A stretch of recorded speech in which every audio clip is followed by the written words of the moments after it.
Salve meu amigo, minha amiga concurseiro que nos acompanha aqui ao vivo no nosso canal do Direção Concurso no YouTube. Para quem ainda não me conhece, meu nome é Leonardo Arpini e eu sou um dos professores responsáveis pela matéria de Direito Penal e Processo Penal aqui da casa. Hoje, especificamente, eu quero falar com você que está se preparando para o concurso de agente da Polícia Federal. Aqui, nesses nossos 45 minutos, eu vou tratar com vocês sobre direito penal e processo penal. Temas absolutamente sensíveis e que eu tenho certeza que vão cair na sua prova. Saiba que nós estamos juntos até a sua aprovação. E qualquer dúvida que vocês tenham a respeito da matéria, seja de direito penal, de processo penal, de legislação penal especial ou até mesmo dessa aula, vocês podem ficar livres para me procurar nas minhas redes sociais. Logo mais elas vão aparecer aqui na tela que eu vou colocar para vocês para a gente dar início aos nossos slides e ao nosso conteúdo. Então, para que a gente não perca tempo, vamos direto para o que interessa. Olha só, pessoal, como eu falei para vocês, ficam aqui as minhas redes sociais, tá? Meu Instagram, meu Facebook e também o meu canal no YouTube. E qualquer dúvida que vocês tenham, não hesitem. Podem me procurar aqui da melhor maneira possível. Eu vou buscar auxiliar vocês. Então, vamos dar seguimento aqui, ó. Como eu disse para vocês, os temas que nós vamos tratar hoje são temas muito sensíveis e que eu tenho certeza que vão cair no seu concurso. São matérias importantíssimas e é a base de todo o ordenamento jurídico penal. Primeira coisa, nós vamos tratar sobre os princípios do direito penal, a lei penal no tempo, o tempo do crime, a aplicação da lei penal, a aplicação da lei penal no espaço, o lugar do crime, territorialidade, extraterritorialidade e norma penal, o fato típico e seus elementos, crime consumado e tentado, ilicitude, causas de exclusão, o excesso punível, princípios processuais penais, aplicação da lei processual penal e as disposições preliminares do CPP. Tá, pessoal? Aqui dentro dessa nossa aula nós temos 45 minutos para tratar de todos esses temas. Eu vou buscar fazer uma revisão com o máximo de informações e nós vamos fazer questões para gravar toda essa matéria, para que você fique sem nenhuma dúvida e com a certeza de que você está preparado em direito penal e processo penal para enfrentar qualquer questão no concurso de agente da Polícia Federal. Vamos seguir então. Dando início ao nosso conteúdo, o primeiro tema que a gente precisa tratar é sobre a aplicação da lei penal. A aplicação da lei penal, ela está baseada, ela está calcada no princípio da legalidade, que está esculpido no artigo 5º, inciso 39 da nossa Constituição, que diz o seguinte: não há crime sem lei anterior que defina, nem pena sem prévia combinação legal. Porém, dentro do princípio da legalidade, nós temos alguns desdobramentos. Que desdobramentos são esses? Os três desdobramentos que nós temos dentro do princípio da legalidade é a reserva legal, a anterioridade e a taxatividade. E o que significa cada um desses desdobramentos?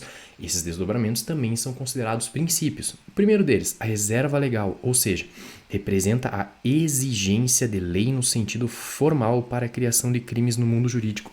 O que eu estou querendo dizer?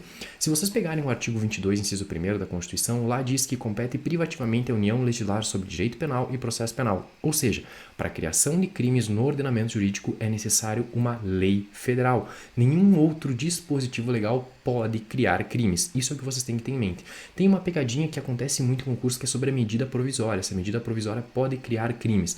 A medida provisória, como regra expressamente prevista na Constituição Federal, ela não pode criar crimes, porém, ela pode tratar sobre direito penal benéfico. Se vocês forem dar uma olhada, vocês vão ver que no artigo 35 do Estatuto do Desarmamento, o artigo 35 é oriundo de uma medida provisória. Naquela época, o indivíduo que entregasse a sua arma de fogo na sede da Polícia Federal teria extinta a sua punibilidade, ou seja, ela tratou de direito penal benéfico. Essa é uma curiosidade e isso é um feeling que vocês têm que ter quando vocês verificarem alguma questão falando sobre medida provisória. De regra, medida provisória não pode dispor sobre direito penal, porém, ela pode falar sobre direito penal benéfico. Voltando. O segundo princípio que nós temos é a anterioridade, ou seja, a lei penal ela deve ser anterior à conduta do agente criminoso, ou seja, de nada adianta eu querer punir um indivíduo que praticou uma conduta hoje, que não tem tipificação legal, e aí eu criar uma norma jurídica para punir esse fato do passado. Isso não existe. O indivíduo que comete um crime, ele tem que ter a certeza de que aquela conduta que ele praticou já está sendo regulamentada anteriormente à prática da conduta. Isso é o princípio da anterioridade. E nós temos também o princípio da taxatividade. Olha só, o princípio da taxatividade fala que a lei penal ela deve ter conteúdo certo e determinado tanto no preceito primário como no preceito secundário. O que é isso? O preceito primário é onde nós temos a conduta, nós temos as elementares do crime. E o preceito secundário é lá onde a gente tem a pena privativa de liberdade. Então, para dar um exemplo para vocês de um tipo penal que não pode existir no ordenamento jurídico brasileiro, é o seguinte: se nós pegarmos o artigo 121 do Código Penal, lá diz matar alguém, ou seja, matar alguém pena de tanto a tanto. Isso é um direito penal que tem, uma conduta criminosa que tem no direito penal conteúdo certo e determinado tanto no seu preceito primário como no seu preceito secundário. Porém, suponhamos que eu tivesse no artigo 121 do Código Penal a seguinte conduta: matar, e no preceito secundário, pena, a bel arbítrio do julgador. O que isso quer dizer? Eu tenho um tipo penal vago, ou seja, nós temos um crime vago. O que acontece? Nesse caso, nós não podemos ter princípios, preceitos primário e secundário que sejam vagos. O que eu estou querendo dizer com isso? Nós precisamos ter, dentro do ordenamento jurídico, a taxatividade, que é conteúdo certo e determinado, tanto no preceito primário como no preceito secundário. E é o que nós temos dentro do Código Penal, ou seja, o artigo 121, matar alguém, a pena de 12 a 20 anos. Isso é um preceito primário com conteúdo e um preceito secundário com conteúdo. Tudo certo? Vamos dar seguimento então aqui, ó. Nossa primeira questão acerca da matéria, ó. Prestem atenção. Com relação aos princípios, institutos e dispositivos da parte geral do Código Penal, julgue os itens seguintes. O princípio da legalidade é parâmetro fixador do conteúdo das normas penais incriminadoras. Até aqui, tudo certo. Ou seja, os tipos penais de tal natureza somente podem ser criados por meio de lei em sentido estrito. Exatamente. O primeiro gabarito para nossa questão é certo. E aí o que eu falei para vocês? Eu falei sobre a anterioridade e olha o que diz o artigo 1º do nosso Código Penal. O artigo 1º encampou o princípio da anterioridade. Ó. Não há crime sem lei anterior que o defina, não há pena sem prévia cominação legal. Ou seja, é a reprodução do artigo 5º da Constituição Federal, artigo 539, só que ele vem com um dos seus desdobramentos, que é a própria anterioridade. Tudo certo? Vamos seguir então. Nosso segundo tema aqui fala sobre os desdobramentos materiais, os limites ao conteúdo dos tipos penais. O primeiro deles é o princípio da insignificância. Muito vocês devem ter ouvido falar sobre o princípio da insignificância. O princípio da insignificância ele é apto a fazer com que o fato se torne atípico.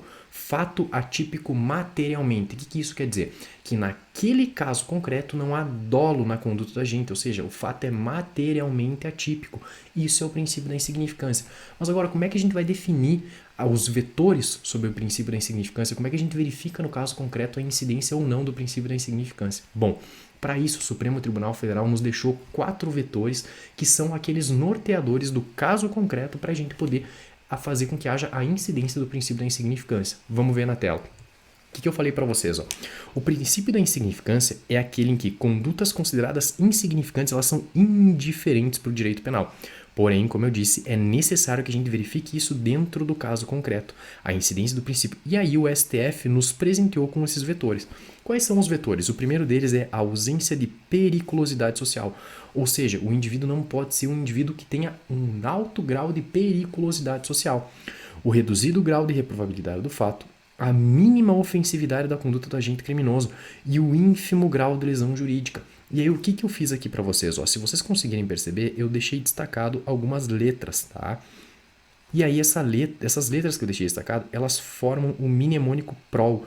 Ou seja, sempre que vocês precisarem lembrar quais são os vetores do Supremo Tribunal Federal para nortear a aplicação do princípio da insignificância, lembrem dessa palavra, PROL. E aí tragam todo esse emaranhado de conteúdo aqui, ó, ausência de periculosidade social, reduzido do grau de reprovabilidade do fato, mínima ofensividade da conduta e ínfimo grau de lesão jurídica. Ou seja, pessoal, os típicos exemplos que a gente tem, que a gente pode tratar do princípio da insignificância, por exemplo, o furto famélico. O indivíduo que ingressa num supermercado e acaba furtando uma caixa de leite, por exemplo. O valor, nesse caso, ele é insignificante, a conduta do agente é insignificante. Então, nesse caso, a gente aplica o princípio da insignificância. Por quê? Porque aí, como eu falei para vocês, ó, nós temos a ausência de periculosidade social, nós temos o reduzido grau de reprovabilidade do fato, a mínima ofensividade da conduta e o ínfimo grau de lesão jurídica. Tá? Então, isso que é importante para caracterizar o princípio da insignificância. E aí, nesse exemplo que eu dei para vocês do indivíduo que vai até o supermercado e furta uma caixa de leite, é óbvio que nós temos todos esses desdobramentos dentro do caso concreto, que aí podem fazer com que incida o princípio da insignificância, certo? Vamos dar seguimento. Eu quero que vocês ainda gravem essas súmulas do Superior Tribunal de Justiça. Quais são elas? A primeira delas é a súmula 589, ó. Não cabe o princípio da insignificância em infrações praticadas mediante violência doméstica e familiar contra a mulher. É da Lei 11.340 de 2006, a Lei Maria da Penha. As formas de violência doméstica que estão no artigo 7º e as condições de violência do artigo 5º.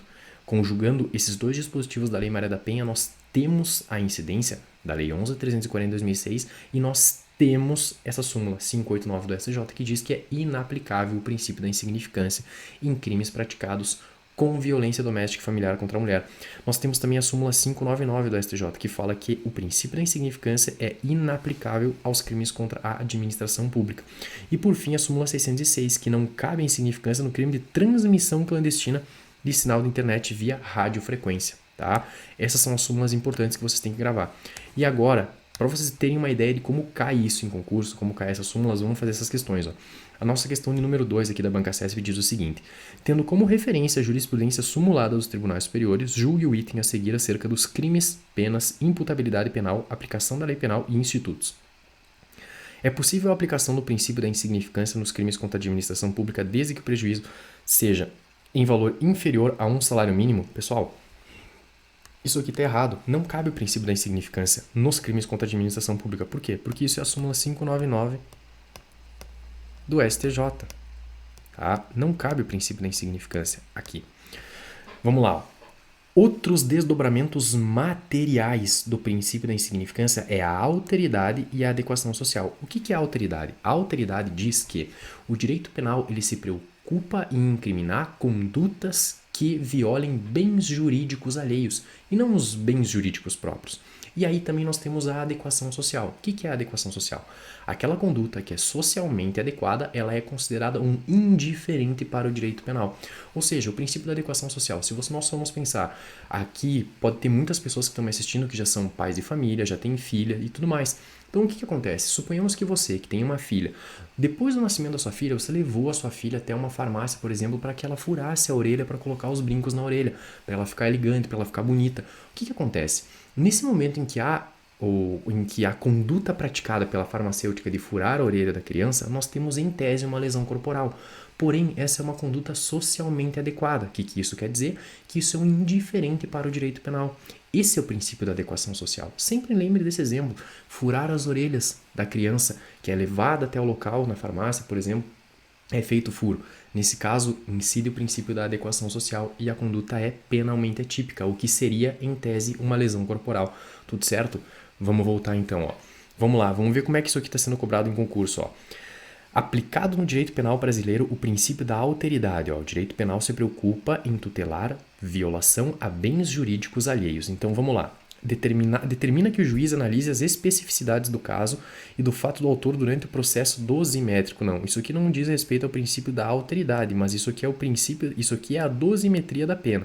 Isso aqui não tem nada a ver com alteridade, dosimetria da pena, lá do artigo 59 do Código Penal, tá? Letra B, assevera que a pena não passará da pessoa do condenado? Não, isso aqui é o princípio da individualização da pena. Letra C. Afasta a tipicidade material de fatos criminosos. O que afasta a tipicidade material é o princípio da insignificância e não da alteridade, ao definir que não haverá crime sem ofensa significativa ao bem jurídico tutelado. Não, isso aqui é insignificância. Desculpa, pessoal. Letra D. Reconhece que o direito penal deve abarcar o máximo de bens possíveis para promover a paz. Não, pessoal, também não. Tá? A letra E. Assinala que, para haver crime, a conduta humana deve colocar em risco ou lesar bens de terceiros e é proibida a incriminação de atitudes que não excedam o âmbito do próprio autor. Perfeito. Esse aqui é o nosso gabarito para a questão de número 3, a letra E, que fala sobre o princípio da alteridade. Vamos dar seguimento então. Agora a gente vai falar sobre a lei penal no tempo. O que é a lei penal no tempo? A lei penal no tempo nós temos lá no artigo 4º e no artigo 6º, a lei penal no espaço depois. Mas o que acontece? Nós precisamos ter alguns artigos do Código Penal e da Constituição Federal bem mapeados para que a gente possa identificar como a gente faz a aplicação da lei penal no tempo. Então vamos lá. Primeira coisa que a gente precisa ter em mente é o artigo 2º ao artigo 4º do Código Penal. E aí também o artigo 5º, inciso 40 da Constituição Federal. Então o que diz o artigo 5º, inciso 40? A lei penal não retroagirá salvo para beneficiar o réu. Ou seja, qual é a regra? A regra no direito penal é a irretroatividade da lei. Ela só vai retroagir para beneficiar o réu. Lei penal no tempo, ao artigo 2º. Ninguém pode ser punido por fato que lei posterior deixa de considerar crime. Qual é o nome desse instituto em que a lei posterior deixa de considerar um fato criminoso? Ela deixa de fazer com que aquele fato anteriormente criminoso continue sendo crime. Esse é o instituto da abolitio criminis, pessoal. Abolitio criminis, tá? Cessando em virtude dela a execução e os efeitos penais da sentença condenatória. Tudo certo. Aqui eu quero deixar uma adenda para vocês. Nesse caso, ainda permanecem os efeitos extrapenais. Os efeitos extrapenais permanecem, tá? Mesmo que haja a abolitio criminis, tá? Parágrafo único. A lei posterior que de qualquer modo favoreça o agente. O que é isso? Novatio legis in melius. Aplica-se a fatos anteriores, ainda que decididos por sentença condenatória transitada em julgado, ou seja, é a retroatividade penal benéfica. Aí nós temos o artigo 3º, a lei excepcional ou temporária, nós temos a figura da ultratividade. A lei excepcional ou temporária, embora decorrido o período de sua duração ou cessadas as circunstâncias que a determinaram, aplica-se ao fato praticado durante sua vigência. Mais para frente aqui na nossa aula, a gente vai verificar sobre a ultratividade e eu vou dar um exemplo para você sobre a lei geral da Copa. Tá? E o tempo do crime. Considera-se praticado o crime no momento da ação ou omissão. Teoria da atividade. Da atividade. Tá? Ainda que outro seja o momento do resultado. Então, o que nós temos aqui? Nós temos a lei penal, como regra, ela é irretroativa. Nós temos a retroatividade em caso de legislação penal benéfica, no artigo 2º, parágrafo único, e a ultratividade. E aqui eu deixei para vocês a súmula 611 do Supremo Tribunal Federal, que diz que, no caso de novatio legis in melius, ou seja, aquela nova lei penal benéfica, compete ao juízo da execução penal aplicar a lei penal mais benéfica, caso já haja execução penal. Do contrário, se ainda houver instrução criminal, cabe ao juiz da sentença a aplicação da nova lei penal benéfica. O que eu quero deixar bem claro para vocês é que, dentro da aplicação da lei penal no tempo, nós temos dois institutos. Nós temos a lex gravior e a lex missior. Dentro da lex gravior, nós temos a novatio legis incriminadora e a novatio legis in peius. E dentro da lex missior, nós temos a novatio legis in melius e a abolitio criminis. Essa é a diferenciação que nós temos dentro da aplicação da lei penal no tempo. Vamos seguir então. Olha só, pessoal, dando continuidade. Vamos lá, a lei penal no tempo. Vamos fazer uma questão sobre isso. No que concerne aos princípios, direitos e garantias fundamentais estabelecidos na Constituição Federal de 88, julgue os seguintes itens. A lei penal pode retroagir para beneficiar ou prejudicar o réu? Não, pessoal, tá errado. Ela só pode retroagir para beneficiar, para prejudicar ela não pode. Olha o que eu falei para vocês sobre lex gravior e lex missior. Ó. Lex missior, abolitio criminis e novatio legis in melius. E a novatio legis in peius e a novatio legis incriminadora dentro da lex gravior. Essa é a diferenciação que a gente tem que ter. E aí, o que eu mostrei para vocês aqui, ó, sobre uma novatio legis incriminadora? Ó. Se a gente pegar a lei 13.718, ela é uma nova lei incriminadora que criou o artigo 215A do Código Penal. Se vocês pegarem uns acontecimentos que teve em São Paulo, principalmente em São Paulo, em metrôs em que os indivíduos ejaculavam nas pessoas que estavam dentro desses metrôs, nós tínhamos uma contravenção penal do artigo 61 da Lei de Contravenções Penais. Essa contravenção penal, ela foi extirpada do ordenamento jurídico, foi criado o artigo 215A, que é a importunação sexual. Essa é uma nova lei penal incriminadora.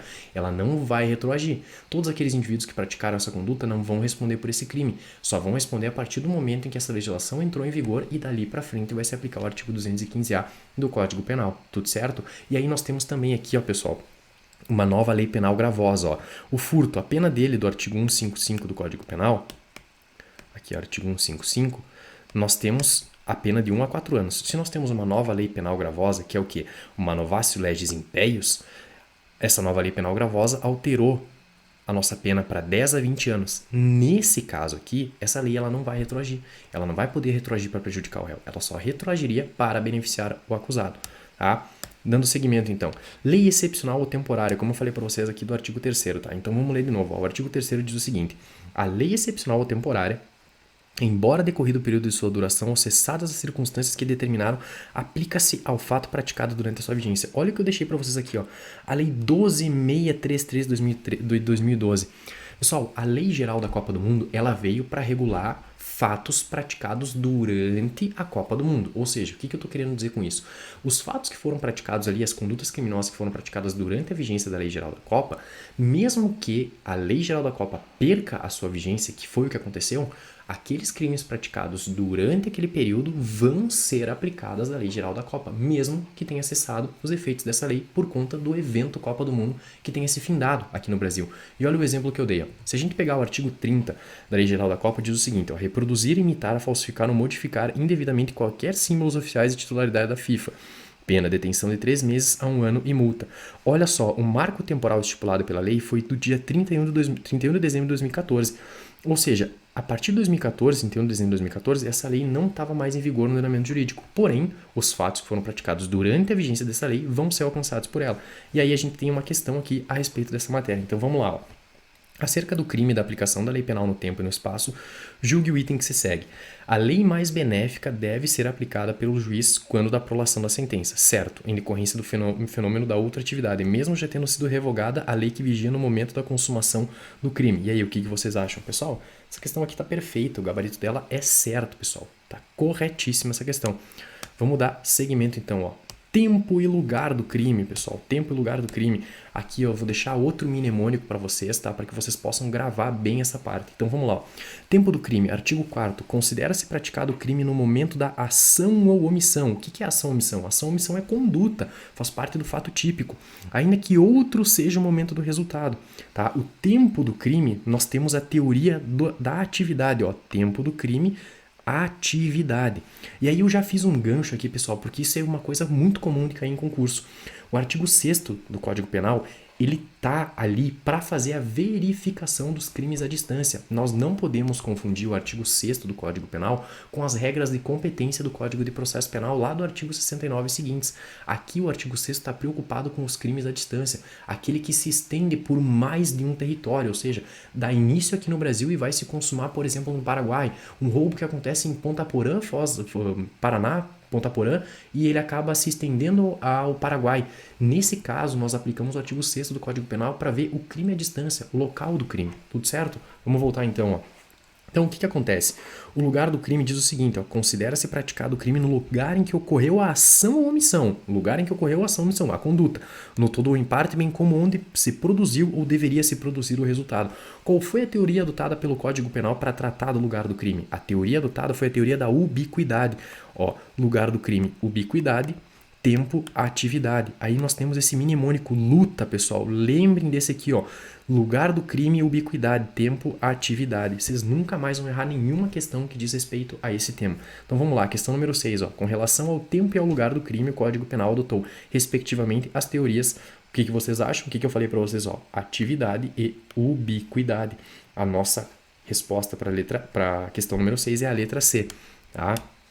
Seguindo então, a lei penal no espaço, pessoal. Bom, a territorialidade, nós temos a territorialidade no artigo 5º do Código Penal. E o artigo 5º diz o seguinte, aplica-se a lei penal brasileira sem prejuízo de convenções, tratados e regras de direito internacional, a crime cometido no território nacional. Porém, os efeitos penais, eles são estendidos para aquilo que se considera território nacional. E o que é considerado território nacional? Aí eu coloquei para vocês aqui o nosso espaço físico e geográfico e o espaço físico por extensão ou ficção. O que nós temos por espaço físico e geográfico? O espaço terrestre, marítimo ou aéreo, sujeito à soberania dos estados, solo, rios, lagos, mares interiores, baias, faixas do mar exterior ao longo da costa das 12 milhas marítimas de largura, medidas a partir da linha do baixo mar litoral, continente insular e espaço aéreo correspondente. Pois bem, o nosso espaço físico por extensão ou ficção, ou seja, é uma ficção do território brasileiro, ou seja, não é o território brasileiro propriamente dito. Nós estamos estendendo o território brasileiro por uma ficção jurídica para poder aplicar a lei penal brasileira a essa territorialidade. Então, o que é? Os efeitos penais consideram-se como espaço físico, por ficção, embarcações e aeronaves brasileiras, de natureza pública ou a serviço do governo brasileiro, onde quer que se encontre, pessoal. Isso aqui é de suma importância, bem como as embarcações e aeronaves brasileiras matriculadas no Brasil. mercantes ou de propriedade privada que se achem respectivamente em alto mar ou no espaço aéreo correspondente. O que quer dizer? Isso aqui é o artigo 5º parágrafo 1º do CP. Aconteceu um crime nesses locais, eles são considerados extensão do território brasileiro e ali vai se aplicar a lei penal brasileira. Aí o que acontece? O artigo 5º parágrafo 2º também diz o seguinte: é também aplicável a lei brasileira aos crimes cometidos a bordo de aeronaves ou embarcações estrangeiras. Preste atenção. De propriedade privada, achando-se aquelas em pouso no território nacional ou voo no espaço aéreo correspondente, estas em porto ou mar territorial do Brasil. Ou seja, vai ser aplicado a lei brasileira a uma embarcação ou uma aeronave estrangeira que esteja em pouso aqui no Brasil ou em um porto aqui no Brasil. Nesse caso, também vai se aplicar a lei penal brasileira por ser uma extensão do território brasileiro. Compreenderam?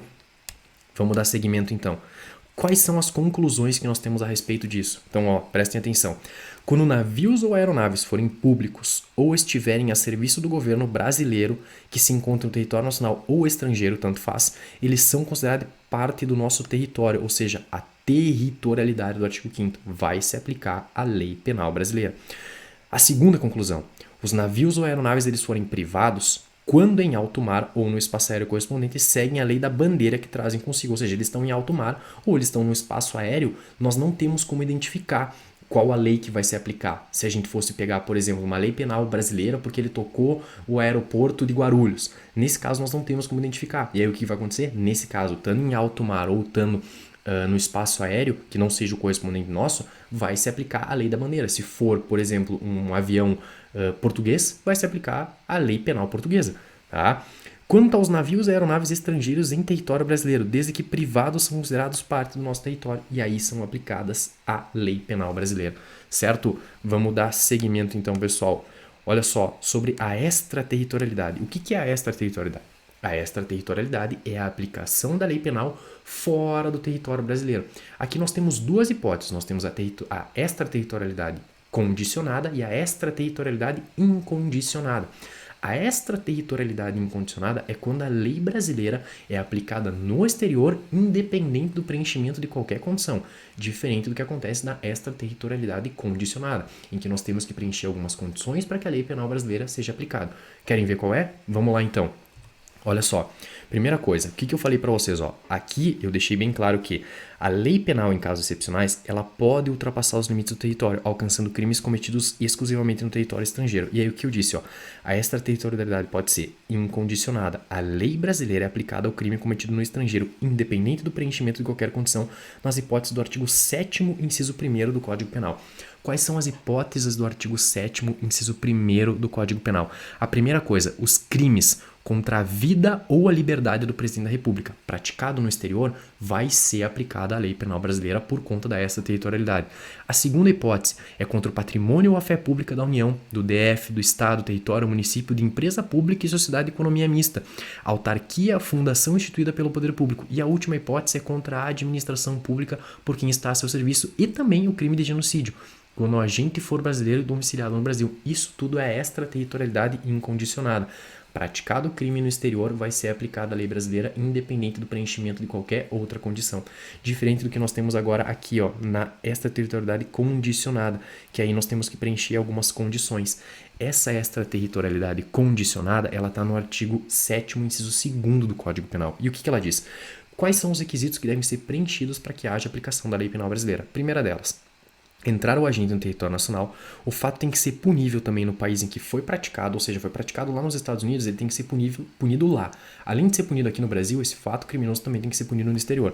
Estar o crime incluído entre aqueles pelos quais a lei brasileira autoriza a extradição, ou seja, um crime praticado por brasileiro no exterior que autoriza a extradição. Um brasileiro naturalizado que tenha praticado o tráfico de drogas, por exemplo. Tá? Não ter sido agente absolvido no estrangeiro ou não ter ali cumprido a pena, porque aí não tem como aplicar a lei penal brasileira nesse caso. E não ter sido agente perdoado no estrangeiro ou por outro motivo não estar extinta a punibilidade segundo a lei mais favorável. Ou seja, há a necessidade de preenchimento de todas essas condições para que a gente possa aplicar a lei penal brasileira à extraterritorialidade condicionada. Tudo certo? Vamos dar seguimento então, pessoal. Olha aqui, Quais são os princípios aplicados à extraterritorialidade? Bom, esses princípios eles também são muito comuns de cair em concurso, tá? E eu deixei essa tabela aqui explicando para vocês qual é a possibilidade de cada um dos princípios dando incidência aos artigos do Código Penal. Então, o artigo 7º, inciso 1º, a linha A, B e C, o princípio é o da defesa.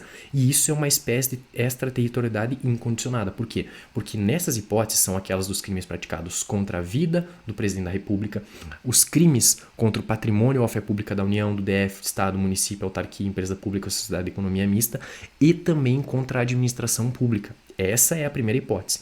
A segunda hipótese é o princípio da justiça universal ou cosmopolita, tá? Que também é uma espécie dessa territorialidade incondicionada, que é o quê? É o crime de genocídio quando o agente for brasileiro ou domiciliado no Brasil. O artigo 7º, inciso 2º, a letra A, que é o princípio da justiça universal. Essa é uma espécie de extraterritorialidade condicionada. Que condição é essa? Que crime é esse? É o crime que, por tratado ou convenção, o Brasil se obrigou a reprimir. Essa é a hipótese da linha A. O artigo 7º, inciso 2º, a linha B, fala do princípio da nacionalidade ativa, ou seja, o crime praticado por brasileiro. E o artigo 7º, inciso 2º, o princípio da representação é uma espécie de extraterritorialidade condicionada. E o que é a letra C? Praticado em aeronave ou embarcação brasileira, mercante ou de propriedade privada, quando estiver no estrangeiro e ali não sejam julgados. Ou seja, princípio da representação ou da bandeira, tá? Vamos ver uma questão de concurso a respeito do tema. Então, olha só. Acerca da aplicação da lei penal, dos princípios do direito penal e do arrependimento posterior, julgue o item a seguir. O crime contra a fé pública de autarquia estadual brasileira cometido no território da República Argentina fica sujeito à lei do Brasil, ainda que o agente seja absolvido naquele país. Pessoal, isso aqui está corretíssimo. Por quê? Porque isso é uma das hipóteses de extraterritorialidade incondicionada, certo? Vamos dar seguimento então. Prosseguindo. Questão número 8. Segundo a atual redação do Código Penal Brasileiro, os crimes cometidos no estrangeiro são puníveis, segundo a lei brasileira, se praticados contra a administração pública, quando o agente delituoso estiver a serviço do governo brasileiro, salvo se já absolvido pela justiça. No exterior, com relação àqueles mesmos fatos delituosos, pessoal, isso aqui está absolutamente errado. Tá? Isso aqui está absolutamente equivocado. Questão número 9. Acerca dos institutos da territorialidade e extraterritorialidade da lei penal, da pena cumprida no estrangeiro e da eficácia da sentença estrangeira, julgue os itens seguintes. A lei penal brasileira será aplicada a crime cometido contra a administração pública por servidor público em serviço, ainda que seja praticado no estrangeiro. Pessoal, corretíssimo. Isso aqui é uma das hipóteses dessa territorialidade incondicionada. Esse aqui é o artigo 7º, inciso 1º, letra C do Código Penal. Vamos lá, dando seguimento. Já entrando no tema sobre o fato típico, estamos quase chegando ao final aqui da nossa aula. Vamos dar vazão ao nosso conteúdo. Fato típico, olha só, a primeira coisa, nós temos que ter o conceito de crime, nós temos 3 hipóteses. Nós temos o conceito analítico de crime, que é o que nos interessa para o direito penal, nós temos o conceito formal e o conceito material. O conceito material é o seguinte: o crime é baseado num comportamento penalmente relevante. O conceito formal é aquela conduta que é vedada por lei com ameaça de pena criminal. E aí nós temos o conceito analítico, que é aquele que define o crime no nosso ordenamento. Crime é toda ação ou omissão consciente e voluntária, estando previamente definida em lei, cria um risco juridicamente proibido e relevante. Vamos lá. Agora, para analisar o fato típico, nós temos o conceito analítico de crime, que eu falei para vocês. O conceito analítico de crime ele se divide em 2 teorias. Nós temos a teoria bipartida e a teoria tripartida. A teoria adotada pelo Brasil é a teoria tripartida ou tricotômica, que fala que o crime ele é fato típico, ilícito e culpável. Tá? A teoria bipartida ou dipartida é aquela que fala que o fato típico é fato típico e ilícito, ou seja, fato típico e antijurídico, sem a culpabilidade. O que nos interessa aqui é ficar com a teoria tripartida, que foi aquela adotada pelo direito penal. Então, dando seguimento, teoria tripartida ou tricotômica, crime, fato típico, ilícito e culpável. Teoria bipartida ou dicotômica, fato típico, ilícito e é antijurídico. Tá? Então vamos lá, questão número 10. Em relação à aplicação da lei penal e aos diversos aspectos do crime, julgue o item seguinte. No Código Penal Brasileiro, adota-se, em relação ao conceito de crime, o sistema tricotômico, de acordo com a qual as infrações penais separam-se separadas em crimes, delitos e contravenções. Pessoal, por que essa questão número 10 aqui está errada? Porque eu vou explicar para vocês que, dentro do ordenamento jurídico, nós temos a infração penal. E a infração penal é o gênero da qual deriva a espécie crime e contravenção. Agora voltem aqui para a questão e prestem atenção no que está escrito. A teoria tricotômica diz que de acordo com as infrações penais são separadas em crimes, delitos e contravenções, a teoria tricotômica ou teoria tripartida não tem nada a ver com contravenções, delitos e crimes, e sim com a estrutura do crime, que fala que o crime é fato típico, ilícito e culpável, correto? Então, ó, seguindo. E aí aqui eu tenho um quadro para vocês que eu deixei toda a estrutura analítica do crime. Então, dentro do fato típico, o que nós temos? Nós temos a conduta, que ela vai ser dolosa ou culposa, comissiva ou omissiva. Dentro do fato típico, nós temos o resultado e o nexo de causalidade quando o crime for material. E aí nós temos a tipicidade direta e indireta. A tipicidade direta é quando há o encaixe perfeito entre a conduta e a norma, e a tipicidade indireta é aquela que precisa de uma norma de extensão. Por exemplo, um crime tentado. João tentou matar Maria. O que eu vou ter que fazer? Eu vou ter que conjugar o artigo 121 do Código Penal com o artigo 14, inciso 2º do Código Penal. Essa é uma tipicidade indireta. Voltando, o crime ele também é antijurídico. O que é isso? Quando o agente não age em estado de necessidade, legítima defesa, estrito cumprimento do dever legal e exercício regular de um direito. E aí nós temos a culpabilidade. A culpabilidade, assim, eu deixei um mnemônico, assim como eu deixei os outros dois, o prol e o luta. Aqui nós temos o impoex, a imputabilidade, a potencial consciência de licitude e a exigibilidade de conduta diversa. E agora nós vamos analisar cada um deles. Vamos lá, a respeito do direito penal, julgue os itens que se seguem. Considera-se crime toda ação ou omissão típica, antijurídica e culpável. Pessoal, corretíssimo. Questão número 11 está correta. Vamos dar segmento. Olha só, os crimes contra o resultado naturalístico. Bom, eu deixei essa tabela para vocês aqui e eu quero explicar esse resultado naturalístico dos nossos crimes. Primeira coisa, nós temos dentro do ordenamento jurídico, pessoal, os crimes materiais, que são aqueles crimes que prevêem conduta e resultado, e para que haja a consumação do crime, necessariamente deve haver a produção do resultado naturalístico no mundo exterior. O que eu estou querendo dizer? Por exemplo, o crime de homicídio, matar alguém. Nesse caso, obviamente, precisa haver a morte da pessoa para que haja o crime de homicídio, tá? Os crimes formais são aqueles crimes de consumação antecipada, por exemplo, o crime de ameaça. Ele prevê conduta, prevê resultado, mas não necessariamente o resultado precisa vir à tona para que esse crime se torne consumado. Ou seja, o simples fato de ameaçar uma pessoa já é o suficiente para consumar o crime do artigo 146 do Código Penal. E aí nós temos os crimes de mera conduta. Os crimes de mera conduta são aqueles que prevêem apenas a conduta e não prevêem resultado nenhum. Essa é a classificação que nós temos quanto aqui, ó, o resultado naturalístico. E aí nós temos também quanto ao resultado jurídico. Nós temos o crime de dano ou de lesão, que aqui a consumação exige que o bem do jurídico seja lesionado, como eu falei para vocês, além do crime ser, o crime de homicídio ser um crime material quanto ao resultado naturalístico, quanto ao resultado jurídico, ele é um crime de dano ou de lesão. E nós temos o crime de perigo, em que a consumação ocorre quando o bem jurídico é exposto a risco. Perigo de contágio venérea, lá do artigo 130 do Código Penal. Tá? Vamos prosseguir então, ó. Crime doloso e crime culposo. Primeira coisa, artigo 18 do Código Penal, tá? Crime doloso. Doloso quando a gente quis o resultado ou assumiu o risco de produzi-lo. Quando a gente quis o resultado, nós estamos diante do dolo direto. Essa é a primeira parte do dispositivo. E quando ele assumiu o risco de produzir, nós estamos diante do dolo eventual. Aqui nós adotamos a teoria da vontade. Teoria da vontade. E pro dolo eventual, nós adotamos a teoria do assentimento. Ó, já deixei aqui bem claro para vocês, teoria do assentimento. E aí nós temos o crime culposo. Ó. Culposo, quando o agente deu causa ao resultado por imprudência, negligência ou imperícia. Salvo os casos expressos em lei, ninguém pode ser punido por fato como crime, senão quando o pratica dolosamente. E aqui eu deixei para vocês os elementos do crime culposo. Quais são esses elementos? Conduta voluntária, resultado involuntário, nexo causal, artigo 13 do Código Penal. A teoria da conditio sine qua non. Tipicidade, seja ela direta ou indireta. Quebra do dever de cuidado objetivo por imprudência, negligência ou imperícia. A previsibilidade objetiva do resultado, ou seja, ele tem que ter a previsibilidade daquele resultado, ele tem que ter a noção previsível daquele resultado e a relação de imputação objetiva. Vamos seguir, ó. Então, o que acontece? Eu deixei aqui para vocês a imprudência, a negligência e a imperícia. Resumidamente, pessoal, a imprudência ela ocorre durante a prática da conduta. Por exemplo, aquele indivíduo que trafega em alta velocidade e faz uma ultrapassagem no local proibido. Tá? A negligência, olha aqui, ó, como eu falei para vocês, a negligência já é outra hipótese. A negligência é quando ela acontece, a negligência vem a ocorrer antes da conduta do agente. Por exemplo, a negligência é quando o indivíduo vai fazer uma viagem extremamente longa, o indivíduo vai viajar para a praia, por exemplo, ele está com os pneus do carro totalmente carecas. E essa viagem é de 500 km, por exemplo. Nesse caso, ele está tendo uma conduta negligente. Ela está acontecendo antes dele iniciar aquela viagem. E a imperícia é a falta de aptidão técnica para a prática de determinada conduta. Tá? Isso é o que nós temos dentro da estrutura do crime culposo. E aqui eu tenho para vocês, pessoal, algo que é também muito comum de cair em concurso, que é a diferenciação entre culpa consciente e dolo eventual. Existe uma linha muito tênue que divide essas duas estruturas. Primeira coisa, a culpa consciente, assim como o dolo eventual, ambas têm a previsão do resultado. Porém, na culpa consciente, o indivíduo confiando levianamente nas suas habilidades, ele acredita que aquele resultado não pode ocorrer ou não vai ocorrer.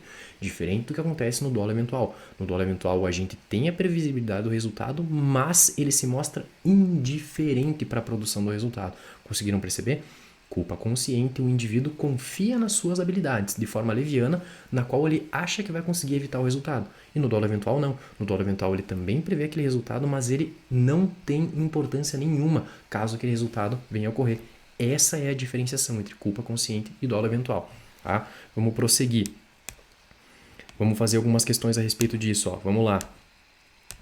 Questão de número 12. Em relação ao crime culposo, assinale a opção correta. O agente de conduta criminosa, de conduta culposa, assume o risco do resultado produzido por sua conduta? Não. Quando ele assume o risco, ele está diante do dolo eventual. A conduta culposa dirigida à prática de um fim ilícito? Não. O agente com culpa consciente prevê, mas não aceita, a sobreveniência do resultado de sua conduta. Claro, ele confia levianamente nas suas habilidades e ele acredita que aquele resultado não pode ocorrer. O nosso gabarito aqui para a questão número 12 é a letra C. Questão número 13. Um indivíduo agiu prevendo o resultado naturalístico adverso de sua ação, mas esperava que esse não viesse a ocorrer. Ele esperava que não viesse a ocorrer. Ou seja, ele não confiou nas suas habilidades. Ele esperava que não viesse a ocorrer. Isso aqui provavelmente é dolo eventual. Vamos lá. Nesse caso, a conduta do indivíduo corresponde ao conceito jurídico de culpa consciente. E aí, o que vocês acham? Dolo eventual? Dolo de segundo grau? Culpa presumida? Dolo de perigo? Vamos ler de novo. Um indivíduo agindo prevendo o resultado de diversa ação, mas esperava que esse não viesse a ocorrer. Não, pessoal, nesse caso aqui também é a culpa consciente e não o dolo eventual. Tá? Dando seguimento à questão número 14, acerca do crime doloso e do arrependimento posterior, julgue o item seguinte. Em relação ao crime doloso, o Código Penal adota a teoria da vontade para o dolo direto e a teoria do assentimento para o dolo eventual. Pessoal, essa resposta aqui está absolutamente correta. Tá? Prosseguindo. Crimes que não admitem tentativa, pessoal. Primeira coisa, ó. Crimes que não admitem tentativa, os crimes culposos, salvo na culpa imprópria, tá? Crime unissubsistente. O que é um crime unissubsistente, pessoal? Crime unissubsistente é aquele em que a conduta do agente ela não pode ser fracionada. Por exemplo, o crime de injúria. Ou um indivíduo pratica a injúria e ela está automaticamente consumada, ou ele não pratica nada e o crime de injúria não existe. Esse é um crime unissubsistente. As contravenções penais. As contravenções penais não é que elas não admitam a tentativa. O legislador entendeu por bem não punir a tentativa. Não é que ela não prevê a tentativa. Os crimes, as contravenções penais não podem ser tentadas. Muito pelo contrário. Por exemplo, nós podemos ter uma tentativa de vias de fato no mundo fenomênico. Porém, o legislador entendeu por bem não punir as tentativas de contravenções penais. É isso que vocês têm que ter em mente. Tá? Os crimes habituais são aqueles que não admitem tentativa porque deve haver uma habitualidade, uma reiteração na conduta para que haja a consumação desse crime. Os crimes préter-dolosos são aqueles crimes em que um indivíduo pratica uma conduta dolosa no antecedente e uma conduta culposa no consequente. Ou seja, não há como ter crime tentado dentro da estrutura do crime préter-doloso. E por fim, nós também temos os crimes de empreendimento ou atentado, que é aquele em que nós punimos o indivíduo com a pena do próprio crime consumado, caso ele tente praticar aquele crime, uma tentativa daquele crime. O que acontece? Se a gente pegar o artigo 352 do Código Penal, que fala sobre a tentativa de evadir-se do sistema carcerário, se o indivíduo tentar evadir-se, não vai ser uma tentativa. Ele vai sofrer uma punição como se aquele crime tivesse consumado. Então, os crimes de atentado ou empreendimento também são infrações que não admitem a tentativa. Tá? Vamos fazer questões a respeito. Ó. Vamos lá. O único tipo de crime que admite tentativa é... Pessoal, a gente acabou de ver que o crime culposo não admite tentativa, salvo na culpa imprópria, mas a questão não quer saber isso. Crime permanente? O crime permanente admite a tentativa. Crime préter-doloso não admite tentativa, crime unissubsistente também não, e o crime habitual também não. Então, o nosso gabarito aqui é a letra B. Pessoal, o que é o crime permanente? O crime permanente é aquele em que a consumação ela vai se prolongando no tempo. Por exemplo, o crime de receptação na modalidade ocultar, quando o indivíduo oculta algo que ele sabe ser produto de crime, isso é um crime permanente. Aí nós temos a súmula 711 do Supremo Tribunal Federal, que diz que, caso sobrevenha uma lei penal gravosa durante a continuidade delitiva ou a permanência, ela vai ser aplicada para aquele caso concreto. Nós temos também, por exemplo, o indivíduo que tem um depósito entorpecente, lá do artigo 33 da Lei de Drogas. Essa também é uma modalidade de crime permanente, correto? Vamos seguir então. Olha só, questão número 16. Admite-se a tentativa nos crimes, vamos lá, unissubsistente? Não, não admite tentativa. Crime culposo? Também não. Crime do pré-doloso? Também não. Crime complexo? Sim. Crimes omissivos próprios? Também não. O que é um crime complexo? Pessoal, o crime complexo é aquele em que há a fusão de dois ou mais bens jurídicos. Por exemplo, nós temos o constrangimento ilegal e o furto, um crime contra a liberdade pessoal e um crime contra o patrimônio. Esses dois juntos formam o crime de roubo do artigo 157 do Código Penal. Isso é um crime complexo, certo? Vamos seguir então. Olha só, as espécies de tentativa. Bom, primeiro, para falar das espécies de tentativa, eu tenho que falar para vocês sobre o iter criminis. O que é o caminho do crime? O iter criminis é o caminho do crime e para o iter criminis nós temos algumas etapas. Que etapas são essas? Cogitação, preparação, execução e consumação. A preparação e a cogitação são aquelas etapas em que não há punibilidade, ou seja, cogitação e preparação, o crime não é punível. O crime só é punível para o direito penal a partir dos atos executórios. E aí nós temos a execução e a consumação. A tentativa está exatamente entre a execução e a consumação. Aqui no meio está a tentativa. Porém, em alguns casos excepcionais, nós temos uma antecipação da tutela penal, como por exemplo na lei antiterrorismo. A lei antiterrorismo, ela antecipa a tutela penal para punir atos preparatórios para o terrorismo. Assim também como acontece no artigo 34 da Lei de Drogas, que fala sobre os petrechos para o tráfico, ou seja, é uma antecipação da tutela penal, ou seja, ela já vai punir os atos preparatórios, mas de regra, cogitação e preparação não são puníveis, correto? Então olha só, voltando aqui para o nosso conteúdo, tá? Preparação, quando a gente começa a desenvolver o plano, execução e consumação. E aqui nós das espécies de tentativa nós temos a desistência voluntária e o arrependimento eficaz. Tudo isso, pessoal, está dentro do artigo 15 do Código Penal. A primeira parte fala da desistência voluntária e a segunda parte do arrependimento eficaz. Então, nesse caso, o agente ele só vai responder pelos atos praticados. O que é a desistência voluntária? A desistência voluntária é quando o agente, voluntariamente, podendo prosseguir na execução do crime, ou seja, o indivíduo acabou de disparar a sua arma de fogo contra a vítima, ele deu 2 disparos e a arma tinha capacidade para 6 disparos. Ele deu 2 disparos, ele tinha a possibilidade de continuar a execução daquele crime, disparar os outros 4 projéteis e ele não dispara. Nesse caso, nós temos uma desistência voluntária. E aí nós temos o arrependimento eficaz na segunda parte do artigo 15. O que é o arrependimento eficaz? Suponhamos que o indivíduo descarrega a arma na vítima, mas ele vendo a vítima ali agonizando, ele salva aquela vítima, leva ela até o hospital e a vítima sobrevive. Nesse caso, nós temos o arrependimento eficaz. Ele só vai responder pelos atos até então praticados. Ele não vai responder por homicídio consumado em nenhum de ambos os casos. Vocês conseguiram entender? Essas são as espécies de tentativa. Claro, nós temos a tentativa branca, que é aquela em que o indivíduo não atinge o bem jurídico visado. Nós temos a tentativa vermelha, que é quando o indivíduo atinge o bem jurídico visado. A tentativa branca é chamada de cruenta e a tentativa vermelha a tentativa incruenta. Não, ao contrário. A tentativa branca é a incruenta e a tentativa vermelha é a tentativa cruenta, que é quando atinge o bem jurídico e quando não atinge o bem jurídico, tá? Dando continuidade aqui, pessoal, ó. Vamos lá, a questão de número 17. Acerca dos institutos penais da desistência voluntária, do arrependimento eficaz e do arrependimento posterior, julgue o item seguinte. É admissível a incidência do arrependimento eficaz nos crimes perpetrados com violência ou grave ameaça? O arrependimento eficaz, com certeza, pessoal. Aqui é admissível a incidência do arrependimento eficaz nos crimes perpetrados com violência ou grave ameaça? Pessoal, incidência do arrependimento eficaz em crimes perpetrados com violência ou grave ameaça é sim possível. Nós não podemos aplicar o arrependimento posterior em crimes com violência ou grave ameaça, tá? Seguindo então, crime impossível, artigo 17 do Código Penal. Não se pune a tentativa quando? Por ineficácia absoluta do meio. Que meio é esse? Esse aqui, pessoal, é o meio executório, tá? Ou por absoluta impropriedade do objeto. O que é o objeto do crime, pessoal? O objeto do crime é toda coisa ou pessoa sobre a qual recai a conduta. Então, são duas modalidades diferentes que nós temos aqui dentro do crime impossível. Uma é sobre a absoluta ineficácia do meio executório, que eu acabei de falar para vocês, ou a absoluta impropriedade do objeto. Então, ó, prestem atenção. É impossível consumar-se o crime. E aí eu deixei aqui pelo menos 2 súmulas importantíssimas para a sua matéria. A primeira delas é a súmula 145 do Supremo, que fala que não há crime quando a preparação do flagrante pela polícia torna impossível a consumação. E a súmula 567, sistema de vigilância realizado por monitoramento eletrônico ou por existência de segurança no interior do estabelecimento comercial, por si só, não torna impossível a configuração do crime de furto. Então vamos lá, questão número 18. Com relação à teoria do crime e culpabilidade penal, julgue o item. Se a preparação de flagrante pela polícia impedir a consumação do crime, estará caracterizado o crime impossível? Pessoal, corretíssimo.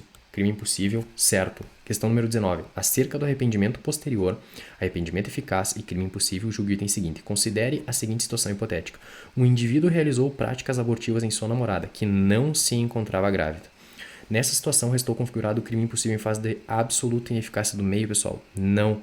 Aqui não é a ineficácia absoluta do meio. Não é o meio executório, mas sim o objeto material, que é a namorada dele que não estava grávida. Objeto material, que foi sobre o qual recaiu a conduta desse agente criminoso. Então, nesse caso, o gabarito é errado. Vamos dar seguimento sobre a ilicitude. O que é a ilicitude? A ilicitude ou antijuridicidade, que são expressões sinônimas, é a contrariedade do fato criminoso ao direito. O que isso quer dizer? O artigo 23 fala sobre as excludentes de ilicitude, e aí nós temos o quê? O estado de necessidade, a legítima defesa, o estrito cumprimento do dever legal ou o exercício regular do direito. E aí nós temos o excesso punível. Ó. O agente que, em qualquer das hipóteses deste artigo, seja em estado de necessidade ou legítima defesa, responderá pelo excesso doloso ou culposo.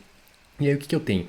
O artigo 23, parágrafo único, o que é o excesso punível? O excesso punível é a desnecessária intensificação de uma conduta que inicialmente era legítima e que passa a se tornar ilegítima. E aí nós temos o excesso doloso e o excesso culposo, tá? Então olha só, o excesso doloso, que é o voluntário e consciente, ocorre quando o indivíduo se dá conta do exagero. O agente responde por crime doloso, pois aqui o excesso é doloso. Então, por exemplo, o indivíduo cessa uma legítima defesa, o indivíduo age em legítima defesa e ele cessa uma agressão injusta à sua pessoa. E aí, naquele momento que ele cessou aquela agressão, ele simplesmente prossegue, não com o cessamento, mas ele adentra na seara do excesso, como por exemplo assim, ele se defendeu, mas aí ele achou que não estava satisfeito com apenas a defesa pessoal. Ele resolve matar aquela pessoa. Nesse caso, ele praticou um excesso e ele vai responder pelo crime de homicídio. Não tenha dúvida disso. Tá?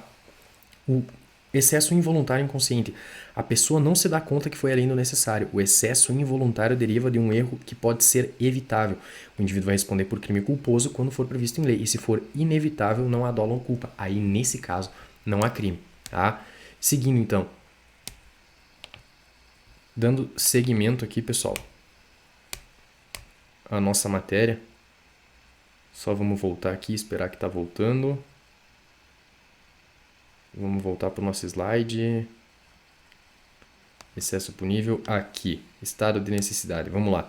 Estado de necessidade. Considera-se em estado de necessidade quem pratica o fato para salvar de perigo atual que não provocou, por sua vontade, nem podia de outro modo evitar, direito próprio ou alheio, cujo sacrifício nas circunstâncias não era razoável exigir-se. Aí o que diz o parágrafo primeiro? Ó? Não pode alegar estado de necessidade quem tinha o dever legal de enfrentar o perigo. Embora seja razoável exigir o sacrifício do direito ameaçado, a pena poderá ser reduzida de 1 a 2/3. O que acontece? Nós temos os requisitos para o estado de necessidade. Primeira coisa, nós temos uma situação de necessidade. O perigo ele tem que ser atual e inevitável. Esse perigo, pessoal, ele não pode ser iminente. A doutrina leciona nesse sentido. A doutrina leciona que o perigo do estado de necessidade ele pode ser atual ou iminente. Porém, a letra fria da lei do Código Penal fala em perigo atual, tá? E não iminente. Então, a gente tem que cuidar quanto a isso. Voltando. A não provocação do perigo, ou seja, o indivíduo que vai se beneficiar do estado de necessidade, ele não pode ser o agente provocador do perigo. O agente que se beneficia do instituto, ele não pode ser o provocador do perigo. A inexigibilidade do sacrifício do bem salvo. A lei considera lícito o estado de necessidade se o agente salva um bem de maior relevância ou igual. Ou seja, vou dar um exemplo ao contrário. Nós não poderíamos falar em estado de necessidade, por exemplo, de um navio naufragando em que o diretor, o capitão do navio, ele simplesmente resolve salvar a carga em detrimento dos tripulantes. Ele manda todos os tripulantes pularem no mar, porque o navio não vai aguentar com todos os tripulantes e a carga, e resolve salvar a carga. Ou seja, ele resolveu salvar algo patrimonial em detrimento das vidas. Ele vai responder pelo crime, ele não vai poder se beneficiar pelo estado de necessidade. Tá? Tudo certo? Voltando então, ó. Inexistência do dever legal de enfrentar o perigo. Ó. Em situações de perigo extremo, essas pessoas podem agir em estado de necessidade. Ou seja, bombeiro, policial, militar ou civil, federal, eles não podem estar abarcados pelo estado de necessidade. Porém, Em casos de extrema necessidade, eles estão sim abarcados pelo estado de necessidade. Conseguiram compreender o que eu disse? Inicialmente, eles não podem alegar o estado de necessidade, porque eles têm o dever legal de agir em determinadas situações. Porém, a doutrina não exige atos de heroísmo dessas pessoas. Então, se o perigo for muito extremo, eles podem sim se beneficiar do instituto do estado de necessidade, que é uma excludente de ilicitude. Tá? Vamos prosseguir, a gente já está caminhando para o final da nossa aula. Vamos lá. Ó. Questão número 20, tá? Márcio e Pedro eram amigos. Havia anos. Tendo descoberto que Pedro estava saindo com sua ex-esposa, Márcio planejou matar Pedro durante uma pescaria que fariam juntos. Durante uma tempestade em alto mar, Márcio aproveitou-se de um deslize de Pedro para, de fato, matá-lo. Logo após a conduta, Márcio percebeu que na canoa onde estavam só havia um colete salva-vidas e que, em razão disso, a eliminação de Pedro foi a única chance de sobreviver. A canoa afundou e Márcio sobreviveu ao naufrágio. Nessa situação hipotética, Márcio, letra A, cometeu o crime de homicídio qualificado? Pessoal, olha só, deem uma olhada nessa situação. Nós não temos como falar em estado de necessidade aqui. Nesse caso, o indivíduo obviamente cometeu um crime de homicídio. Não cometeu o crime de homicídio? Muito pelo contrário. Cometeu o crime, mas sua conduta será justificada pelo estado de necessidade putativo. Não, ele não teve uma falsa percepção da realidade. Não cometeu o crime, pois agiu em estado de necessidade. Não, cometeu o crime, mas sua pena será diminuída porque agiu em estado de necessidade. Também não. Questão número 21. Marco e Matias pescavam juntos em alto mar quando sofreram um naufrágio. Como não sabiam nadar bem, disputaram a única tábua que restou do barco, o náufrago da tábua. Esse é o exemplo clássico da doutrina, pessoal. Ficando Matias por fim com a tábua, o que permitiu o seu resgate com vida após ficar 2 dias à deriva. O cadáver de Marco foi encontrado 1 semana depois. A conduta de Matias, nessa situação, caracteriza, pessoal, letra A, de cara, estado de necessidade. Prosseguindo. Legítima defesa, ó. Entende-se em legítima defesa quem, usando moderadamente dos meios necessários, repele injusta agressão atual ou iminente a direito seu ou de terceiro. Ou seja, nós temos a legítima defesa. Ali nós temos a legítima defesa de terceiro e a legítima defesa pessoal. Tá? Parágrafo único. Observados os requisitos previstos no caput deste artigo, considera-se também em legítima defesa o agente de segurança pública que repele a agressão ou risco de agressão à vítima ou mantida refém durante a prática de crime. Essa é a legítima defesa que a gente chama de legítima defesa especial. Tá, pessoal? Então vamos lá, os requisitos da legítima defesa.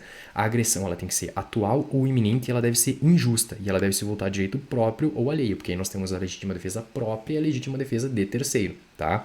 O emprego dos meios necessários. Que meios necessários são esses? Aquele menos lesivo entre os meios eficazes à disposição do agente. O que eu estou querendo dizer para vocês? Suponhamos, pessoal, que nós temos uma velhinha, uma senhora de idade que está sendo agredida por um lutador do UFC e ela tem na sua cintura uma arma de fogo.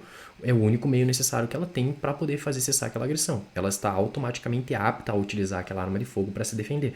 Agora, se a gente fizer o exemplo contrário, a gente não tem como fazer isso. Suponhamos que o lutador do UFC esteja sendo agredido por essa senhora idosa e ele saca uma arma para matar ela. Ele poderia muito bem se defender com as suas habilidades técnicas de lutador do que usando uma arma de fogo. Então, nesse caso, haveria um excesso na legítima defesa, entenderam?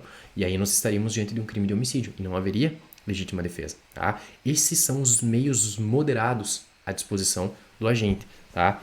E aí, com moderação, aquela exercida até fazer cessar a agressão sofrida. Bom, cessou a agressão, acabou por ali, tá? Se prosseguir, vai responder pelo excesso, seja ele doloso ou culposo. Para que haja ocorrência da legítima defesa especial, é necessário que estejam presentes todos os requisitos previstos no caput. O que eu falei? Agressão atual, injusta ou iminente a direito próprio ou alheio. E aí o agente de segurança pública ele vai repelir uma agressão ou um perigo de agressão a uma vítima em perigo de prática de crime, tá? Então o que acontece? Aqui, ó, eu quero deixar uma curiosidade para vocês sobre o tal dos ofendículos. Não sei se vocês já viram alguns muros de casas em que tem cacos de vidro, pessoal. Isso são os ofendículos, são os aparatos predispostos para a segurança da propriedade. E aí nós temos duas funções para os ofendículos. Quais são elas? Nós temos a legítima defesa pré-ordenada, tá? Mas aí eu vou mostrar para vocês aqui como é que funciona essa questão dos ofendículos. Então, olha só. Durante a instalação e manutenção, é considerado o exercício regular de um direito e quando houver o acionamento, é a legítima defesa pré-ordenada. Certo? Dando seguimento, ó, pessoal, a última excludente que nós temos aqui, ó, o estrito cumprimento do dever legal e o exercício regular de um direito. O que é isso? Essas são excludentes de licitude em branco, assim como a norma penal em branco. O que acontece? Elas são complementadas por normas extralegais, legislações especiais. Mas aqui tem um exemplo bem prático, e aí eu coloquei você aqui, ó, que vai ser aprovado no concurso de agente da Polícia Federal, vai estar cumprindo mandado de busca e apreensão e vai estar no exercício regular de um direito. Isso é uma excludente de ilicitude, tá? E aí eu coloquei aqui as diferenças entre o estado de necessidade e a legítima defesa. Olha só, a legítima defesa, ela pressupõe uma agressão, enquanto o estado de necessidade pressupõe um perigo. Todos os envolvidos têm razão, pois seus bens são interesses legítimos, e aqui somente um indivíduo, que é aquela pessoa que é agredida, tem razão. Só há estado de necessidade se o perigo for inevitável. A legítima defesa, a agressão for evitável. Mesmo que seja evitável, o tal do cômodos dissensus, a saída mais cômoda, o indivíduo pode se valer sim da legítima defesa. Existe estado de necessidade contra animais e aqui não existe legítima defesa contra animal, salvo quando o animal for instrumento da agressão humana, ou seja, o humano mandar o animal atacar a outra pessoa. Nesse caso, nós podemos se valer da legítima defesa. Do contrário, não tem como, tá? Vamos lá, questão de número 22, ó, pessoal. Julgue o item a seguir referente às causas de exclusão da antijuridicidade e da imputabilidade. Considere a seguinte situação hipotética. Marcelo desfechou 6 tiros de revólver com sua esposa, que estava separada de fato há mais de 30 dias, sob a justificativa de que a vítima não tinha comportamento recatado e o traía. Nesse caso, de acordo com o entendimento do STJ, Marcelo agiu sob legítima defesa da honra. Pessoal, completamente errado. Isso aqui é um crime de feminicídio. Questão número 23. São causas excludentes de ilicitude. A embriaguez e a minoridade? Não. O estrito cumprimento do dever legal e o registro regular do direito? Perfeito. Questão 23, letra B. Questão número 24. Durante o cumprimento de um mandado de prisão a determinado indivíduo, este atirou em um investigador policial, o qual, revidando, atingiu fatalmente o agressor. Nessa situação, a conduta do investigador configura, pessoal, a questão número 24 é a letra A, legítima defesa própria. Tá? Prosseguindo, então, olha só, sobre a culpabilidade, quais são os elementos da culpabilidade? Nós temos a potencial consciência da ilicitude, a exigibilidade de conduta diversa e a imputabilidade. Vamos ver cada um deles aqui. Ó.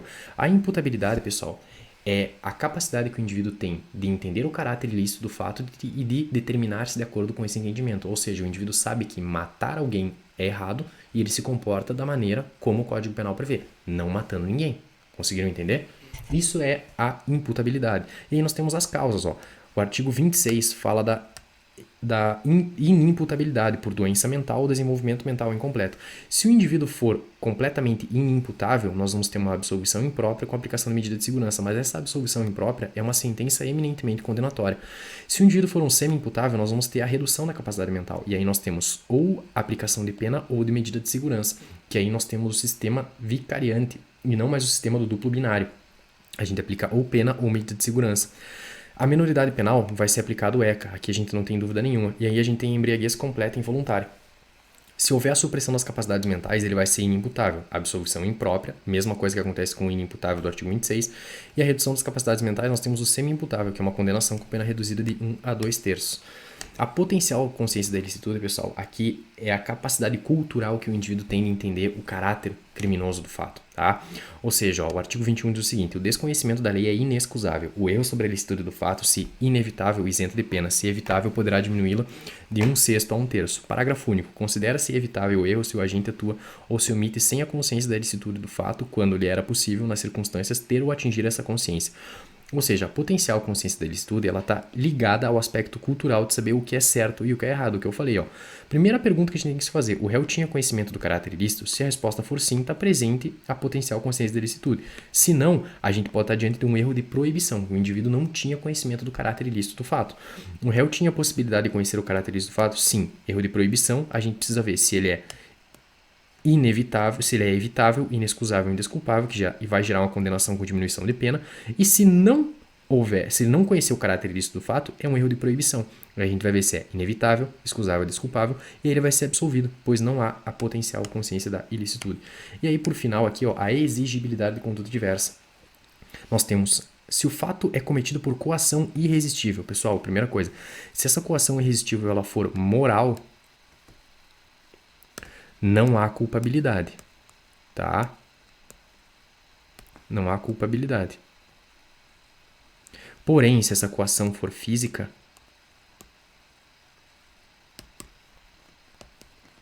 não haverá conduta.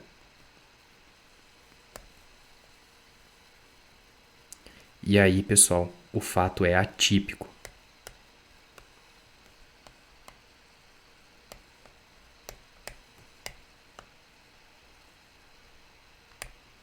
Certo? Isso é o que vocês precisam saber. Ó. Se a coação for moral, haverá culpabilidade. Não haverá culpabilidade se a coação for física. Não haverá conduta. Elemento do fato típico. O fato será considerado atípico. Tá? Coação moral irresistível e a coação moral resistível. Como é que funciona? O coator vai ser condenado com uma agravante e a coação moral resistível vai ser condenado mais agravante. O coagido vai ser absolvido aqui e aqui condenado com atenuante. Ordem não manifestamente legal e ordem não manifestamente legal. Superior, condenado com agravante, condenado com agravante. Subordinado, absolvido. E aqui, se a ordem for manifestamente ilegal, condenado com atenuante. Vamos lá. Questão de número 25, pessoal. Vamos lá. O surdo-mudo possui desenvolvimento mental incompleto, sendo, portanto, inimputável, dispensando-se prova da incapacidade. Não, pessoal. A inimutabilidade ela é atestada através do incidente de insanidade mental. Obrigatoriamente deve ser feito, independente das condições da pessoa. Questão número 26. Pedro, com 22 anos de idade, e Paulo, com 20 anos de idade, foram denunciados pela prática de furto contra Ana. A defesa de Pedro alegou inimputabilidade. Paulo confessou o crime, tendo afirmado que escolhera a vítima porque, além de idosa, era sua tia. Com relação à situação hipotética, ajude o item subsecutivo a respeito da imputabilidade penal. Crimes contra o patrimônio, punibilidade e causas de extinção e aplicação da pena. Se, em virtude de perturbação de saúde mental, Pedro não for inteiramente capaz de entender o caráter ilícito do fato, do seu ato ou de determinar-se de acordo com esse entendimento, a pena imposta a ele poderá ser reduzida. Pessoal, perfeito. Isso aqui é a semi-imputabilidade. Questão número 27. Mário, após ingerir bebida alcoólica em uma festa, agrediu um casal de namorados, o que resultou na morte do rapaz devido à gravidade das lesões. A moça sofreu lesões leves. A partir dessa situação hipotética, ajude o item a seguir. Porque estava embriagado, o Mário deve ser considerado inimputável. Pelo contrário, pessoal, aqui ele vai ser condenado com uma agravante, porque isso aqui é embriaguez pré-ordenada, quando o indivíduo se embriaga para a prática do crime. Tá? Aí a gente chega aqui, pessoal, no processo penal. Vamos lá, para dar encerramento à nossa aula aqui nessa nossa revisão para o cargo de agente da Polícia Federal. Vamos lá. Vou falar para você sobre os princípios processuais penais, os principais. Princípio do devido processo legal, artigo 5º, inciso 54 da CF. Ninguém será privado de seus bens ou de sua liberdade sem o devido processo legal. Ou seja, o meio para se privar alguém pela prática criminosa dentro do direito penal é através do processo penal. Não há outra forma em que o Estado manifesta o seu direito de punir que não seja pelo Estado juiz, pela função do Ministério Público e também pela Defensoria Pública, que é uma função do Estado, que todos atuam dentro da estrutura criminológica do processo penal para poder privar alguém da sua liberdade ou de seus bens, correto? Voltando aqui, ó. O princípio do contraditório da ampla defesa. Primeira coisa, o princípio do contraditório é um e o princípio da ampla defesa é outro. O princípio do contraditório é ter a ciência dos fatos e dos atos praticados dentro do processo e poder contradizê-los. E a ampla defesa dentro do processo penal é aquela exercida pela defesa técnica, ou seja, o réu com seu advogado ou defensor, e também pela autodefesa, que é o momento em que o agente criminoso se defende dos fatos dentro do interrogatório. Ele exerce a sua autodefesa no interrogatório e a defesa técnica exerce a ampla defesa. Isso é o princípio da ampla defesa. Autodefesa e defesa técnica, correto? Voltando. Princípio da presunção de inocência ou não culpabilidade. Pessoal, como esse princípio vem sendo analisado de forma corriqueira aí no nosso ordenamento jurídico. Primeiro a gente teve o entendimento de que não era possível a condenação, a prisão dos indivíduos condenados já com sentença penal confirmatória em segundo grau. Depois o entendimento do Supremo mudou de novo. Mas enfim, o que vocês precisam saber? Ninguém será considerado culpado até o trânsito em julgado de sentença penal condenatória. Pessoal, hoje a regra é, pelo novo entendimento do Supremo, não havendo trânsito em julgado, não há que se falar em culpabilidade, não há que se falar em agente criminoso já condenado, ele vai ser considerado inocente enquanto não houver o trânsito em julgado. Dessa forma, ele não vai poder cumprir antecipadamente a pena privativa de liberdade na qual ele foi condenado. Voltando, princípio do favor rei in dubio pro réu ou favor libertatis. Aqui tem fundamento a presunção de inocência, ou seja, não havendo provas para a condenação do indivíduo, o juiz é obrigatoriamente, ele tem o dever de absolver o indivíduo pelo princípio do in dubio pro réu. E aí, o antagonista do in dubio pro réu é o princípio do in dubio pro società, que se verifica durante o oferecimento da denúncia, no procedimento comum, ordinário ou sumário e também na primeira fase do plenário do júri. Na primeira fase, no sumário da culpa, no procedimento bifásico do tribunal do júri, vigora o princípio do in dubio pro società. O que isso quer dizer? Oferecida a denúncia, se o juiz verificar ali que tem um lastro minimamente possível, ele progride com a instrução processual penal. Ele não vai absolver sumariamente logo de cara aquele indivíduo. Isso é o princípio do in dubio pro società. Vamos voltar. Princípio da vedação das provas ilícitas. São inadmissíveis no processo as provas obtidas por meios ilícitos. Isso é o artigo 157 do Código de Processo Penal. Elas devem ser desentranhadas e inutilizadas do processo. Princípio da persuasão racional do livre convencimento motivado. Artigo 155 do CPP. O juiz formará sua convicção pela livre apreciação da prova produzida em contraditório judicial, não podendo fundamentar sua decisão exclusivamente nos elementos informativos colhidos na investigação, ou seja, no inquérito policial, ressalvado as provas cautelares não repetíveis e antecipadas. Princípio da identidade física do juiz, artigo 399, parágrafo 2º do CPP. Recebida a denúncia ou queixa, o juiz designará dia e hora para a audiência, ordenando a intimação do acusado, de seu defensor, do Ministério Público, se for o caso do querelante e do assistente. O juiz que presidiu a instrução deverá proferir a sentença. Isso aqui é o princípio da identidade física do juiz, tá, pessoal? Ou seja, o juiz que presidiu a audiência de instrução e julgamento, audiência de instrução, debate e julgamento, é ele quem vai decidir. Claro, nada impossibilita que esse juiz, por exemplo, tire férias, seja promovido e venha outro substituto no seu lugar e tenha a decisão daquele processo penal. Isso não tem vedação nenhuma no ordenamento jurídico brasileiro, tá? Para fechar, o princípio da não autoincriminação ou nemo tenetur sede tegere. O preso será informado de seus direitos, entre os quais o de permanecer calado, sendo-lhe assegurada assistência à família e do advogado. O que é isso, pessoal? É o princípio da não autoincriminação, daquele que o indivíduo não tem a obrigação de produzir prova contra si mesmo. Esses são os principais princípios que nós temos dentro do processo penal e que são muito importantes para o seu concurso. Vamos seguir aqui, para a gente fechar a nossa aula caminhando para o final já. Fazer pelo menos 3 questões a respeito do tema. O item subsequente é apresentado uma situação hipotética em relação à prova testemunhal e provas ilícitas no processo penal. Um empresário gravou conversa telefônica que teve com o auditor fiscal sem a sua ciência, na qual foi exigido o pagamento da importância de 10 mil para que a empresa exigido, nós estamos diante do crime de concussão, artigo 316 do Código Penal. Nessa situação, a prova obtida foi ilícita por se tratar de interceptação telefônica sem autorização judicial, assim como por violar o direito de privacidade. Pessoal, essa questão aqui está errada por quê? Porque essa prova ilícita aqui é uma prova ilícita pró réu, porque o indivíduo que gravou essa conversa telefônica, ele estava sendo alvo de uma investida criminosa. Então, nesse caso, ele pode fazer a gravação sim, e isso vai ser considerado uma prova ilícita pró réu. Questão número 29. No que se refere aos direitos individuais e à aplicação do princípio do contraditório da ampla defesa, julgue o item a seguir. É nula a sentença condenatória fundamentada exclusivamente em elementos colhidos no inquérito policial? Pessoal, perfeito. Isso é o artigo 155 do Código de Processo Penal. Tá? Questão número 30. Acerca dos princípios gerais, das fontes e da interpretação da lei processual penal, bem como dos sistemas do processo penal, julgue o item que se segue. A publicidade, a imparcialidade, o contraditório e a ampla defesa são características marcantes do sistema processual penal acusatório. Pessoal, perfeito. Questão número 30, certinha. Vamos lá. Questão número 31. Acerca do inquérito policial, da ação penal e da competência, julgue os próximos itens. Eventude do princípio do indubio pro societá. O juiz não está autorizado a rejeitar a denúncia por falta de lastro probatório, pessoal. O princípio do indubio pro societá, se ele não tiver um lastro probatório mínimo, ele tem sim a opção de rejeitar a denúncia. Agora, se o lastro for mínimo, o mínimo de lastro possível, ele pode se valer do indubio pro societá. Então, nesse caso aqui, pessoal, a questão de número 31, o gabarito é errado, tá? Questão número 32. Conforme o STF viola o princípio da presunção de inocência e a exclusão de certame público de candidato que responde a inquérito policial ou ação penal sem trânsito em julgado de sentença condenatória, pessoal, a questão número 32 está certíssima, tá? E aí, pessoal, para nós fechar aqui as disposições preliminares do CPP, o artigo 1º ao 3º, a teoria do isolamento dos atos processuais. Nós temos o tempo regit actum, ou seja, a lei penal processual vai reger os atos praticados durante a sua vigência. Isso é o artigo 2º, e não dá para confundir com a lei material mais benéfica que retroage em favor do réu, tá? O que acontece? As exceções ao tempo regit actum, ou seja, o tempo regio ato, é a norma mista, que é aquela que possui ao mesmo tempo elementos de direito material e de direito processual. E aí o que vai acontecer? Nesse caso, aplica essa regra do direito material, ou seja, se for mais benéfica para o réu, ela vai retroagir. Isso é o que está acontecendo agora, pessoal, com o novo artigo 28A do Código de Processo Penal, que fala sobre o acordo de não persecução penal. O acordo de não persecução penal é uma norma mista que tem disposições penais e processuais que está retroagindo para ser aplicado aos casos em andamento, conforme o entendimento do Superior Tribunal de Justiça, tá? Ó, lei processual penal no espaço, artigo 1º, ó.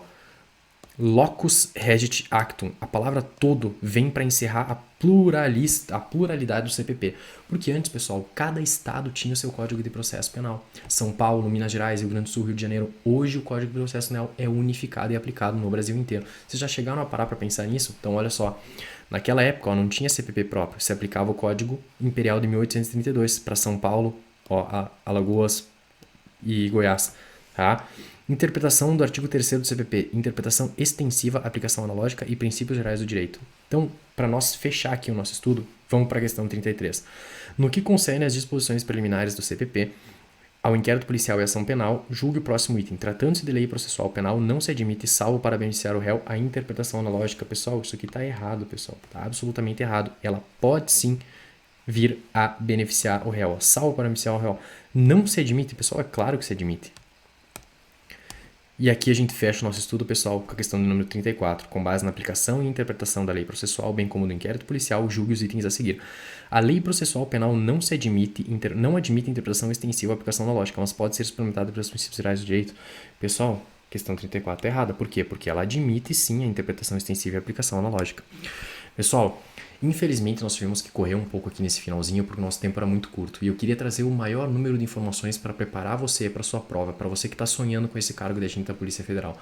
Saibam que eu fico amplamente ao dispor de vocês para qualquer dúvida que vocês tiverem dessa aula, seja ela de penal, de processo penal, de legislação penal especial, qualquer questão. Tudo que vocês precisarem, vocês podem contar comigo. Saibam que eu estou junto com vocês até a sua aprovação. Eu desejo ótimos estudos, um bom final de ano que a gente está quase chegando por aí, passando esse 2020, acabou aí terrível com essa pandemia, complicando muita gente, principalmente nós, concurseiros aí do concurso público, mas a gente sempre se manteve firme nos nossos estudos. Então eu vou desejando para vocês aí um bom final de ano, que vocês se cuidem, tenham muita saúde, foquem nos seus estudos, continuem firmes, concentrados e qualquer dúvida, podem contar comigo. Fiquem com Deus e até a próxima. Valeu!